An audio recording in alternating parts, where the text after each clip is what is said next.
السلام علیکم ورحمۃ اللہ وبرکاتہ۔ عزیز طالبات، امید ہے آپ سب خیر و عافیت کے ساتھ ہوں گے۔ آج ہم جامع ترمذی جلدوم کا سبق نمبر 64 پڑھیں گے۔ باب ما جاء فی وضع احدى الرجلین علی الاخرى مستلقیا۔ یہاں سے آج ہمارے سبق کا آغاز ہے۔ سبق شروع کرنے سے پہلے درود شریف پڑھ لیں۔ اللہم صلی علی محمد وانزلہ المقام المقرب عندک یوم القیامہ۔ چلیں سبق کا آغاز کرتے ہیں۔ جی بسم اللہ الرحمن الرحیم۔ باب ما جاء فی وضع احدى الرجلین علی الاخرى مستلقیا۔ جی، چت لیٹ کر ایک پاؤں کا دوسرے پاؤں پر رکھنے کے بیان میں۔ وبی قال حدثنا سعید بن عبد الرحمن المخزومی وغیر واحد قالوا حدثنا سفیان بن عیین عن الزہری عن عباد بن تمیم عن امه أنه رأى النبي صلى الله عليه وسلم مستلقيا في المسجد واضعا إحدى رجليه على الأخرى. هذا حديث حسن صحيح. وعم عباد بن تميم هو عبد الله بن زيد بن عاصم المازني. جی، عباد بن تمیم کے چچا سے یہ نقل ہے کہ انہوں نے جناب نبی کریم صلی اللہ علیہ وسلم کو دیکھا کہ اپنا ایک پاؤں دوسرے پاؤں پر رکھے مسجد میں چت لیٹے ہوئے ہیں، مسجد میں چت لیٹے ہوئے ہیں، سیدھا لیٹے ہوئے ہیں۔ امام ترمذی نے بیان کیا کہ عباد بن تمیم کے چچا جن کا نام عبداللہ بن زید بن عاصم مازنی ہے۔ باب ما جاء فی الکراہیۃ فی ذالک، اسی حیت میں لیٹنے کی ممانعت کا بیان جو حدیث میں آتا ہے۔ جی، عن خداش عن ابی الزبیر عن جابر رضی اللہ عنہ قال قال رسول اللہ صلی اللہ علیہ وسلم اذا استلقى احدكم على ظهره فلا يضع احدى رجله على الاخرى۔ آپ نے فرمایا کہ جب تم میں سے کوئی وہ کمر کے بل سیدھا لیٹے تو وہ ایک پاؤں دوسرے پاؤں پر ہرگز نہ رکھے، ہرگز نہ رکھے، تو اس حیت میں لیٹنے سے منع فرمایا۔ هذا حدیث رواه غیر واحد عن سلمان التیمی ولا نعرف خداشا هذا من هو وقد روى له سلیمان التیمی غیر حدیث۔ جی، چت لیٹتے ہوئے اس حیت کی طرح پاؤں کو دوسرے پاؤں پر رکھنا اس سے منع فرمایا۔ اگلی حدیث بھی دیکھ لیں۔ عن جابر ان رسول اللہ صلی اللہ علیہ وسلم نہا عن اشتمال الصماء والاحتباء في ثوب واحد وان يرفع الرجل احدى رجليه على الاخرى وهو مستلق على ظهره۔ وہی بات کہ آپ صلی اللہ علیہ وسلم نے اشتمال صما سے اور اشتمال احتباء سے منع فرمایا، اور اس بات سے بھی منع فرمایا کہ کوئی آدمی چت لیٹتے ہوئے ایک پاؤں دوسرے پاؤں پر رکھے۔ جی، اشتمال صما کہتے ہیں کہ چادر وغیرہ کو اس طرح لپیٹنا کہ ہاتھ پاؤں باہر نہ نکل سکیں، ہاتھ پاؤں باہر نہ نکل سکیں۔ اس میں چونکہ گرنے کا خطرہ ہے اس لیے آپ نے منع فرمایا۔ دوسرا احتباء ہے۔ احتباء ایک ہی کپڑے سے ہو تو اس میں چونکہ سطر کے کھلنے کا اندیشہ ہوتا ہے اس لیے اس سے بھی منع فرمائے۔ احتباء کہتے کس کو ہے؟ احتباء ایسی حیت میں بیٹھنا کہ گھٹنوں کو پیٹ کے ساتھ ملانا ایک چادر یا کپڑے سے، کہ وہ کپڑے کو کمر سے گھماتے ہوئے باندھ دیا جائے۔ تو اگر ایک کپڑا ہی پہنا ہوا ہے تو بدو عورت یعنی سطر کے کھلنے کا اندیشہ ہوتا ہے، اس لیے آپ نے منع فرمایا ہے۔ اور اب دو طرح کی روایات ہیں چت لیٹتے ہوئے پاؤں کا دوسرے کو پر رکھنا آپ کے عمل سے ثابت بھی ہے، اور آپ نے اس حدیث میں منع بھی فرمایا، دوسری حدیث میں منع بھی فرمایا۔ تو اس میں تطبیق کی کیا صورت ہے؟ تطبیق کی ایک صورت یہی ہے اگر سطر کے کھلنے کا اندیشہ ہو، جیسا کہ تہبند اور لنگی پہنا ہوا بندہ اس طرح لیٹتا ہے کہ سطر کے کھلنے کا اندیشہ اور امکان ہے تو پھر ایسا کرنا ممنوع ہے، جائز نہیں ہے، اور اگر سطر کھلنے کا کوئی امکان نہیں ہے تو پھر ایسا کرنے میں کوئی قباحت بھی نہیں ہے۔ یہ اس طرح اس میں تطبیق کی صورت ہے۔ دوسری تطبیق کی صورت یہ بھی ہو سکتی ہے کہ آپ صلی اللہ علیہ وسلم کا اکثر معمول اور عادت تو اس کے ترک کی تھی، لیکن کبھی کبھی آپ نے اس صورت میں اس حیت کو اختیار کیا جب کہ سطر کے کھلنے کا کوئی اندیشہ اور امکان نہیں تھا۔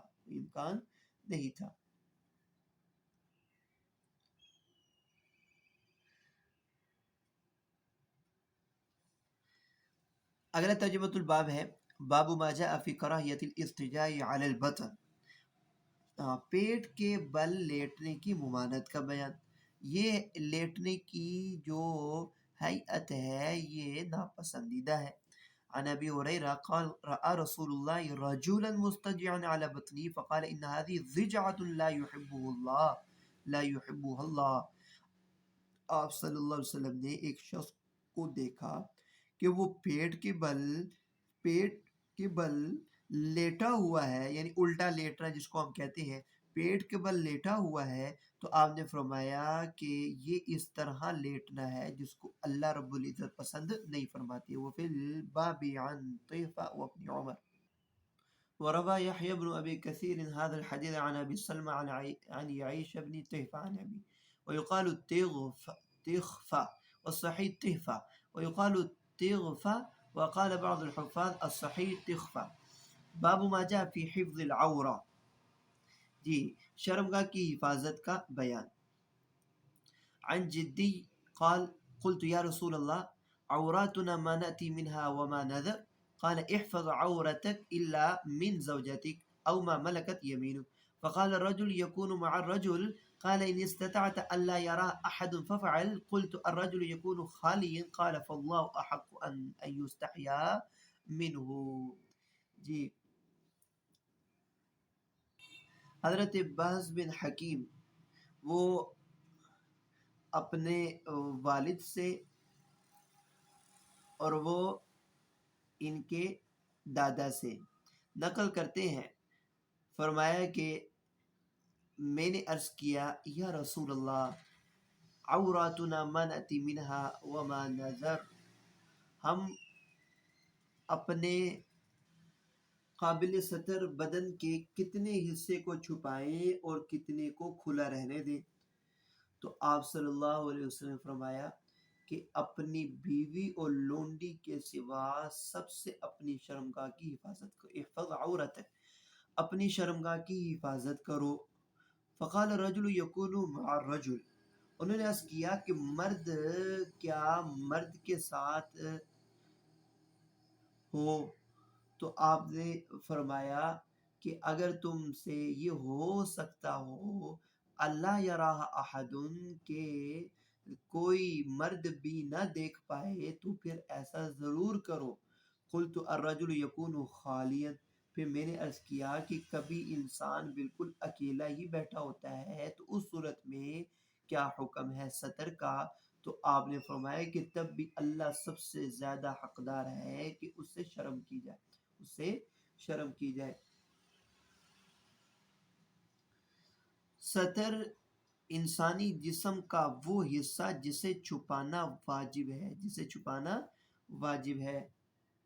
صحابی نے سوال کیا کہ ناف سے گھٹنوں تک جو چھپانا لازم ہے، کہ اس سب حصے کا چھپانا حتمی ہے یا اس میں بعض عضو کو کھول سکتے ہیں؟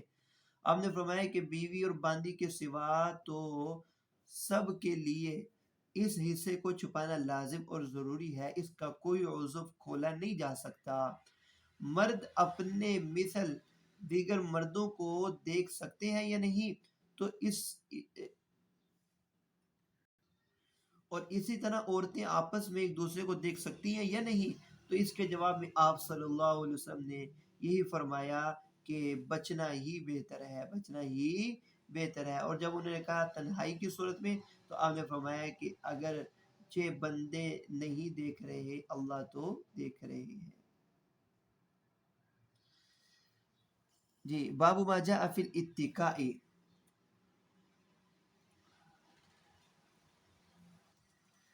ٹیک لگانے کا بیان۔ عن سماك بن حرب عن جابر بن سمرة قال رأيت النبي صلى الله عليه وسلم متكئا على وسادة على يساره۔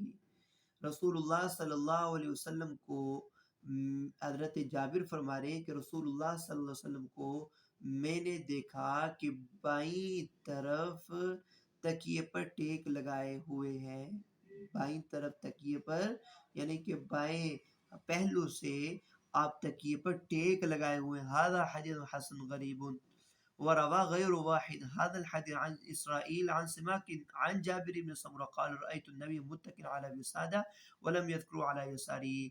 اور متعدد طرق کے اندر علی یساری کا لفظ ذکر نہیں ہے، صرف اتنا ہے کہ میں نے جناب نبی کریم صلی اللہ علیہ وسلم کو تکیے پر ٹیک لگاتے ہوئے دیکھا ہے۔ عن جابر بن سمرة قال رأيت النبي صلى الله عليه وسلم متكئا على وسادة هذا حديث صحيح۔ باب وبي قال حدثنا هناد قال حدثنا أبو معاوية عن الأعمش عن إسماعيل بن رجاء عن أوس بن ضمعج عن أبي مسعود أن رسول الله صلى الله عليه وسلم قال لا يؤم الرجل في سلطانه ولا يجلس على تكريمته في بيته إلا بإذنه۔ آپ صلی اللہ علیہ وسلم نے فرمایا کہ کسی شخص کی امامت اس کی عزت کی جگہ میں نہ کی جائے، کسی شخص کی امامت اس کے اثر و رسوخ کی جگہ میں نہ کی جائے، ولا یجلس علی تکریمتی فی بیتہ، اور نہ اس کے گھر میں اس کی ممتاز جگہ اور مسند پر بیٹھا جائے مگر اس کی اجازت سے۔ تو اس لیے جو خاص اس کی مسند ہے یا خاص اس کی اعزاز کی جگہ ہے، وہاں بغیر اجازت کے بیٹھنا بھی مجلس کے آداب کے خلاف ہے، اور یہ مسلمان کے تکریم اور اکرام کے بھی خلاف ہے۔ باب ما جاء ان الرجل احق بالصدر دابتی، اس بات کا ذکر کہ آدمی اپنی سواری کے آگے بیٹھنے کا زیادہ حقدار، آدمی اپنی سواری کے فرنٹ سیٹ پر بیٹھنے کا زیادہ حقدار ہے۔ جی دیکھیں، وبي قال حدثنا أبو عمار الحسين بن حريث قال حدثنا علي بن الحسين بن واقد قال حدثني أبي حدثني عبد الله بن بريدة قال سمعت أبي بريدة يقول بينما النبي يمشي إذا جاء رجل ومعه حمار فقال يا رسول الله اركب وتأخر الرجل، فقال رسول الله لا أنت أحق بصدر دابتك إلا أن تجعله لي، قال قد جعلته لك، قال فركبا۔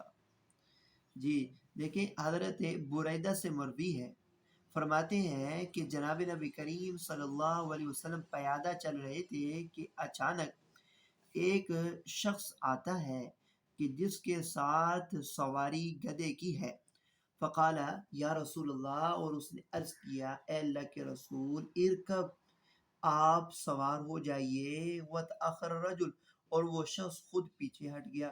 تو آپ نے یہ فرمایا کہ ہرگز نہیں، آپ نے فرمایا ہرگز نہیں، انت احق بصدر دابتک، کہ تم ہی اپنی سواری کے آگے بیٹھنے کے زیادہ مستحق ہو، الا ان تجعلہ لی، مگر یہ کہ تم مجھے اس کی اجازت دے دو۔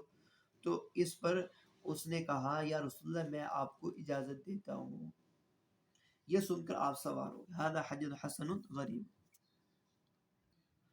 جی اگلا ترجمۃ الباب ہے، باب ما جاء فی الرخصۃ فی اتخاذ الانماط، فی اتخاذ الانماط، نرم بستر یا قالین رکھنے کی اجازت کا بیان۔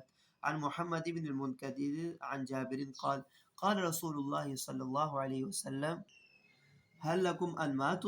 قلت وأنا تكون لنا أنماط؟ قال أما إنها ستكون لكم أنماط؟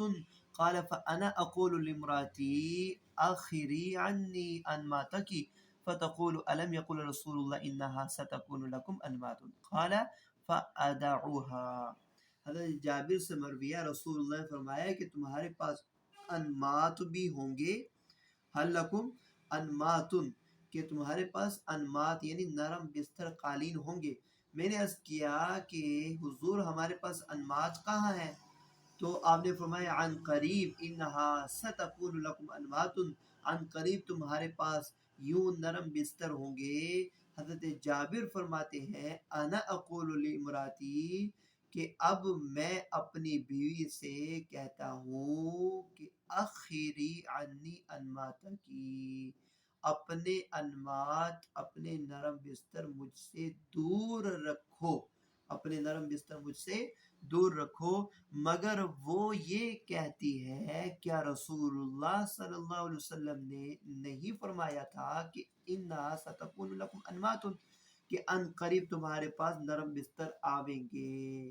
قال فادعوها، یہ سن کر میں اسے اسی حالت پر چھوڑ دیتا ہوں۔ فادعو، باب ما جاء فی رکوب ثلاثہ علی دابہ، ایک جانور پر تین آدمیوں کا سوار ہونا، اس کا بیان۔ عن ایاس بن سلمہ عن ابی قال لقد كنت بنبی اللہ والحسن والحسین علی بغلة شعبہ حتى ادخلت حجرة النبی صلی اللہ علیہ وسلم هذا قدامه وهذا خلفه۔ حضرت ایاس بن سلمہ اپنے والد سے نقل کرتے ہیں، وہ کہتے ہیں کہ میں نبی صلی اللہ علیہ وسلم اور حضرت حسن اور حسین کو ایک سفید خچر پر اس کی لگام پکڑ کر آگے کھینچتا ہوا چلا،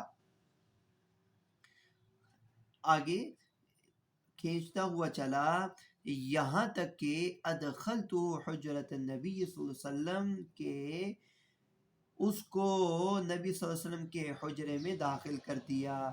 ہذا قدامہ وہذا خلفہ، یہ آپ کے آگے تھے اور وہ آپ کے پیچھے تھے، یعنی کہ حضرت حسن اور حسین میں سے ایک آپ کے آگے تھے اور ایک آپ صلی اللہ علیہ وسلم کے پیچھے تھے، اور یوں ایک ہی خچر پر تین آدمی سوار ہوئے، جناب نبی کریم صلی اللہ علیہ وسلم، حضرت حسن اور حضرت حسین۔ اگلا ترجمہ الباب ہے باب ما جاء فی نظرۃ الفجاء، اچانک نظر پڑنے کے معاف ہونے کا بیان اور دوبارہ نہ ڈالنے کا ذکر ہے۔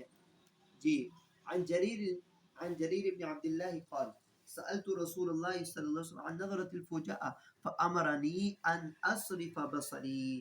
جریر بن عبداللہ سے مروی ہے، کہتے ہیں کہ میں نے رسول اللہ صلی اللہ علیہ وسلم سے نظر فجاءت کے بارے میں، اچانک کسی غیر محرم کی طرف نظر پڑ جانے کے متعلق جب مسئلہ دریافت کیا تو آپ صلی اللہ علیہ وسلم نے فرمایا کہ مجھے حکم دیا کہ اپنی نظر کو پھیر لوں، ان اصرف بصری، کہ میں اپنی نظر کو پھیر لوں، یعنی کہ مسلسل نظر نہ اپنی جمائے رکھوں۔ هذا حدیث حسن صحیح۔ حدثنا علی بن حجر اخبرنا شریک عن ابی ربیع عن ابن بریدہ عن ابی رفع قال، ابن بریدہ اپنے والد سے یعنی بریدہ سے، بریدہ اسلم سے نقل کرتے ہیں اور اس کو مرفوعاً روایت کرتے ہیں، وہ فرمایا یا علی، آپ نے فرمایا یا علی لا تتبع النظرۃ النظرہ فإن لك الاولى وليست لك الاخرہ، اے علی اپنی نظر کو دوبارہ مت ڈالو، پہلی نظر تو تیرے لیے جائز ہے، دوسری جائز نہیں، ولیست لک الاخرہ، پہلی نظر تو معاف ہے اور دوسری نظر جائز نہیں۔ هذا حدیث حسن غریب لا نعرف الا من حدیث شریک۔ باب ما جاء فی احتجاب النساء من الرجال، عورتوں کو مردوں سے پردہ کرنے کا بیان، یعنی کہ عورتیں بھی مردوں سے پردہ کریں، جیسے مردوں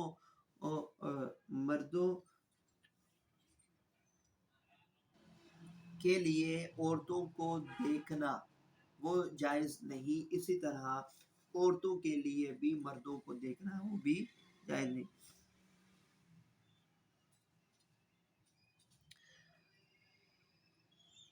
ان ام سلمہ حدثت انها كانت عند رسول اللہ و میمونہ، حضرت ام سلمہ وہ بیان کرتی ہے کہ جناب نبی کریم صلی اللہ علیہ وسلم کے پاس وہ اور حضرت میمونہ رضی اللہ تعالی عنہ تھی، یہ دو ازواج مطہرات، حضرت ام سلمہ، حضرت میمونہ۔ فرماتی ہیں فبینا نحن عنده اقبل ابن ام مکتوم، کہ اس دوران جب ہم رسول اللہ صلی اللہ علیہ وسلم کے پاس تھے، عبداللہ بن ام مکتوم متوجہ ہوئے اور وہ اندر داخل ہوئے۔ وذلك بعد ما امرنا بالحجاب، فرمایا کہ یہ واقعہ ہمیں پردے کا حکم دیے جانے کے بعد کا تھا۔ تو رسول اللہ صلی اللہ علیہ وسلم فرمایا احتجبا منہ، کہ تم دونوں، میمونہ، حضرت میمونہ اور حضرت ام سلمہ، تم دونوں اس سے پردہ کر لو۔ فقلت یا رسول الیس هو اعمی لا یبصرنا ولا یعرفنا، میں نے کہا اے اللہ کے رسول کیا یہ اندھا نہیں، نہ ہمیں دیکھ سکتا ہے نہ پہچانتا ہے؟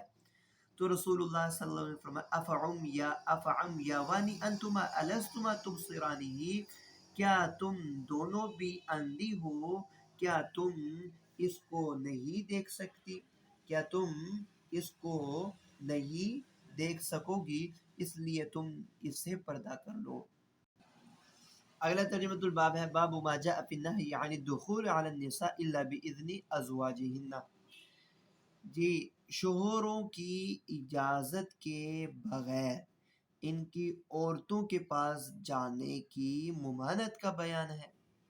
جی عن مولا عمرو بن العاص ان عمرو بن العاص ارسله الى علي يستأذنه على اسماء بنت عميس فأذن له حتى اذا فرغ من حاجته سأل المولى عمرو بن العاص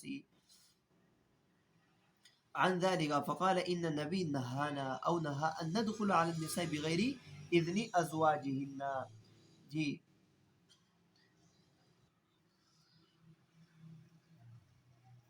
مولا عمرو بن العاص سے منقول ہے کہ عمرو بن العاص نے ان کو حضرت علی کے پاس بھیجا کہ وہ اسما بنت عمیس کے پاس جانے کی اجازت مانگے۔ حضرت علی نے ان کو اس کی اجازت دے دی، پر ان کو اجازت مل گئی۔ حتی اذا فرغ من حاجته، چنانچہ جب وہ حضرت اسما بنت عمیس سے جو بات کرنی تھی وہ کر کے فارغ ہو چکے، سأل المولا عمرو بن العاص عن ذلك، تو ان کے غلام نے ان سے اس کی وضاحت پوچھی، یعنی کہ عمر بن العاص کے غلام نے عمر بن العاص سے اس متعلق جب یعنی کہ سوال کیا کہ آپ نے اجازت کیوں مانگی، تو فرمایا حضرت عمر بن العاص نے رسول اللہ صلی اللہ علیہ وسلم نے ہمیں شوہروں کی اجازت کے بغیر ان کے عورتوں کے پاس جانے سے منع فرمایا تھا۔ نہانا او نہا ان ندخل علی النساء، کہ رسول اللہ صلی اللہ علیہ وسلم نے ہم کو عورتوں کے پاس ان کے شوہروں کی اجازت کے بغیر جانے سے منع فرمایا۔ باب ما جاء فی تحذیر فتنۃ النساء، عورتوں کے فتنے سے بچنے کا بیان۔ جی عن اسامة بن زید وسعید بن زید بن عمرو بن نفیل عن النبی صلی اللہ علیہ وسلم قال ما تركت بعدی فی النساء فتنة اضر على الرجال من النساء، آپ صلی اللہ علیہ وسلم نے فرمایا میں اپنے بعد لوگوں کے درمیان عورتوں سے بڑھ کر نقصان دہ فتنہ مردوں کے لیے کوئی نہیں چھوڑ کر جا رہا۔ میں اپنے بعد لوگوں کے درمیان عورتوں سے بڑھ کر نقصان دہ فتنہ مردوں کے لیے کوئی نہیں چھوڑ کر جا رہا۔ ھذا حدیث حسن صحیح، یعنی کہ میرے مردوں کے لیے سب سے نقصان دہ فتنہ وہ عورتیں ہیں، اور میں نے هذا حديث حسن صحيح وقد روى هذا الحديث غير واحد من الثقات عن سليمان التيمي عن أبي عثمان عن أسامة بن زيد عن النبي، ولم يذكروا في عن سعيد بن زيد عمرو بن نفيل، ولا نعلم أحدا قال عن أسامة بن زيد وسعيد بن زيد غير المعتبر. وفي الباب عن أبي سعيد باب ما جاء في كراهية اتخاذ القصة، سر پر چوٹی باندھنے کی کراہت کا بیان۔ وبه قال حدثنا سويد أخبرنا عبد الله أخبرنا يونس عن الزهري أخبرنا حميد بن عبد الرحمن أنه سمع معاوية بالمدينة خطب يقول أين علماؤكم أهل المدينة إني سمعت رسول الله ينهى عن هذه القصة ويقول إنما هلكت بنو إسرائيل حين اتخذها نساؤهم. جی حمید بن عبد الرحمن سے یہ روایت منقول ہے کہ میں نے حضرت معاویہ رضی اللہ تعالیٰ عنہ کو خطبے میں یہ فرماتے ہوئے سنا کہ اے مدینہ والو این علماءکم، تمہارے علماء کہاں ہیں، جبکہ میں نے تو رسول اللہ صلی اللہ علیہ وسلم سے سنا ہے ینہا عن هذه القصہ کہ جوڑا چوٹی بنانے سے منع فرماتے رہے ہیں، رسول اللہ صلی اللہ علیہ وسلم کو چوٹی باندھنے سے منع فرماتے رہے. وَيَقُولُ إِنَّمَا هَلَكَتْ بَنُو إِسْرَائِيلَ حِينَ اتَّخَذَهَا نِسَاؤُهُمْ، اور یہ فرمایا کہ آپ صلی اللہ علیہ وسلم نے کہ بے شک بنی اسرائیل اسی وقت ہلاک ہوئے جب ان کی عورتوں نے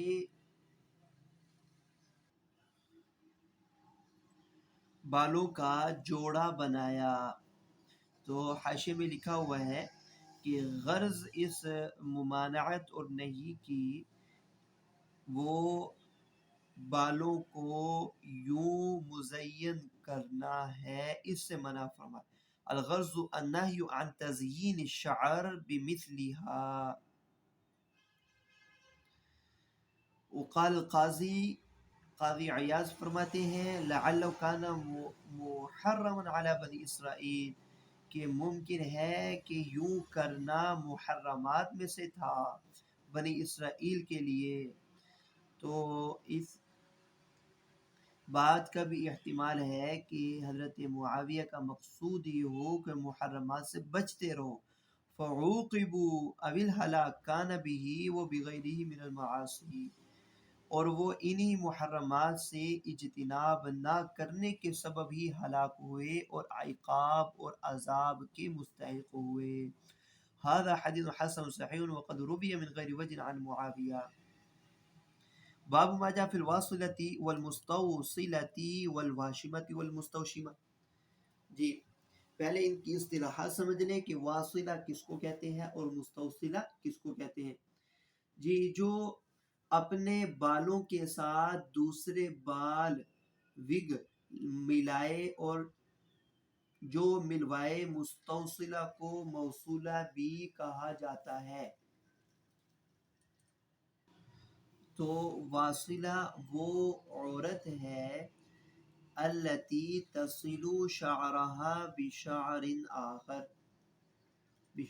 آخر، جو اپنے بالوں کے ساتھ دوسرے بالوں کو ملائے.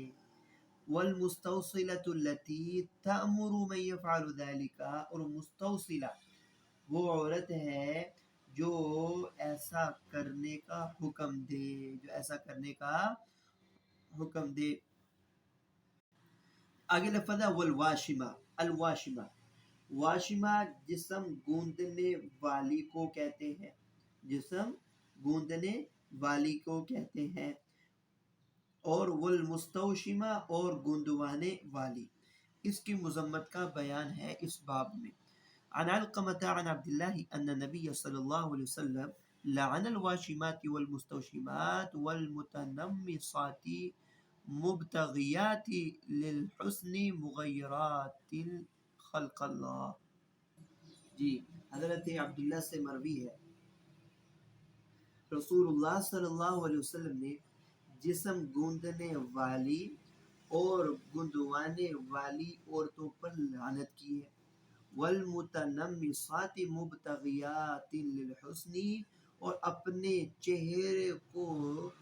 چہرے کے بال جو نوچتی ہیں حسین بننے کے لیے، حسن کے لیے جو چہرے کے بال نوچنے والی عورتیں ہیں ان پر بھی لعنت کی ہے.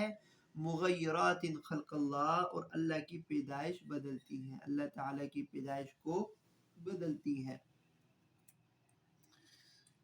هذا حدیث حسن صحیح۔ جی وشم کہتے کس کو ہیں؟ وشم یہ ہے کہ سوئی یا اس جیسی چیز ہتھیلی کی پشت، کلائی یا جسم کے کسی دوسرے حصے پر چبھوئیں، جب خون بہہ جائے تو اسے سرما یا چونا وغیرہ جیسی چیزوں سے بھر دیا جائے کہ وہ سبز ہو جائے۔ یہ تصویر بھی ہو سکتی ہے، نام بھی ہو سکتا ہے، پھول بوٹے بھی ہو سکتے ہیں۔ اس کے کرنے والی کو واشمہ کہتے ہیں اور کروانے والی کو مستوشمہ کہا جاتا ہے۔ کرنے والی کو واشمہ اور جس نے یہ طلب کی اس کو مستوشمہ۔ حکم وشم کا یہ حرام قطعی ہے۔ اگر قبل از بلوغ کسی بچی سے یہ کیا گیا تو مکلف نہ ہونے کی وجہ سے اس پر گناہ تو نہ ہوگا۔ واشمہ اور کرنے والی اور کرانے والی گناہ گار ہوگی، کرانے والی وہ گناہ گار ہوگی۔ اگلا مسئلہ یہ ہے کہ وشم زدہ جگہ کی طہارت کا حکم۔ امام نووی کہتے ہیں کہ موضع وشم نجس ہو جاتا ہے اور اس کی طہارت اسی میں ہے کہ عضو طلب کیے بغیر اسے مٹا اور ہٹا سکتے ہیں۔ تو جیسے گندوایا ہے ویسے کٹوائے اور صاف کرائے۔ اگر عضو کے ضائع ہونے اور اس کی منفعت کے چلے جانے کا اندیشہ ہو تو اس کو زائل کرنا پھر ضروری نہیں ہے۔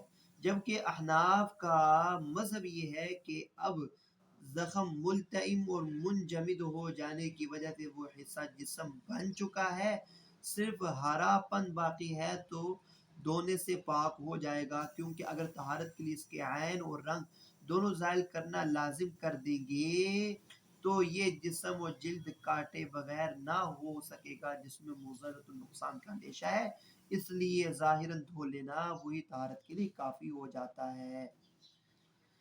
جی اگلی حدیث دیکھیں۔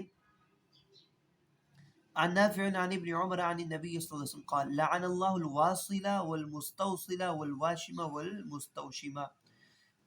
حضرت ابن عمر رضی اللہ عنہ سے مروی ہے کہ رسول اللہ صلی اللہ علیہ وسلم نے بناوٹی بال ملانے والی اور ملوانے والی اور بدن کو گوندنے والی اور گندوانے والی عورتوں پر لعنت بھیجی ہے۔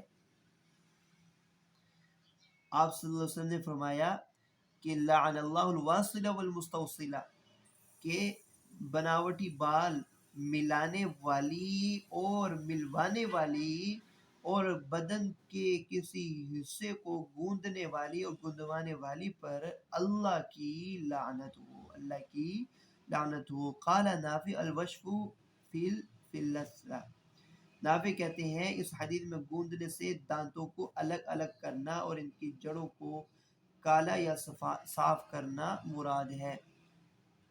هذا حدیث حسن صحیح۔ اگلی روایت بھی حضرت نافع سے ہے، عن نافع عن ابن عمر عن النبی صلی اللہ علیہ وسلم نحو ولم يذكر فيه قول نافع، اور اس کے اندر نافع کا ذکر، قول کا ذکر نہیں۔ هذا حدیث حسن صحیح۔ جی بال لگانے کی تفصیل اور حکم، یہ سن لیں۔ بال آدمی کے ہوں یا غیر آدمی کے علی الاطلاق حرام ہے۔ یہ مذہب ہے امام نووی کا، امام نووی کا، کہ آدمی کے بال ہوں یا غیر آدمی کے علی الاطلاق ہی حرام ہے۔ دوسرا، آدمی کے بال ملانا حرام ہے، اسی طرح آدمی کے علاوہ جو بال نجس اور ناپاک ہیں انہیں ملانا حرام ہے۔ ہاں آدمی کے علاوہ پاک بال ہوں تو شوہر یا سردار کی اجازت سے بیوی اور کنیز کے لیے ملانا جائز ہے۔ یہ بات شوافی کا مذہب ہے۔ احناف کا مذہب اور راہ اعتدال، شیخ الاسلام کہتے ہیں کہ احناف کا مختار مذہب وہ یہی ہے، حرمت آدمی اور نجس بالوں کے ساتھ مخصوص ہے، سب کا حکم یکساں نہیں ہے۔ فتاوی عالمگیری میں ہے کہ بال کو آدمی کے بالوں کے ساتھ ملانا حرام ہے، یعنی کہ عورتوں کے بال ہیں ان کے ساتھ آدمی کے بالوں کو ملانا تو حرام ہے، برابر آدمی کو ہو یا غیر آدمی کے، مختار کی شرع اختیار میں ہے۔ اسی کے مثل عورت کے لیے کوئی حرج نہیں کہ اپنے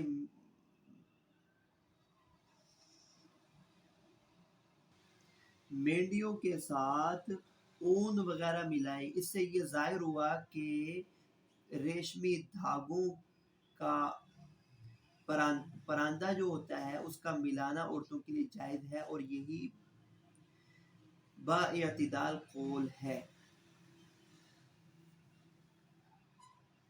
اگلا ترجمۃ الباب ہے، باب ما جاء فی المتشبہات بالرجال من النساء،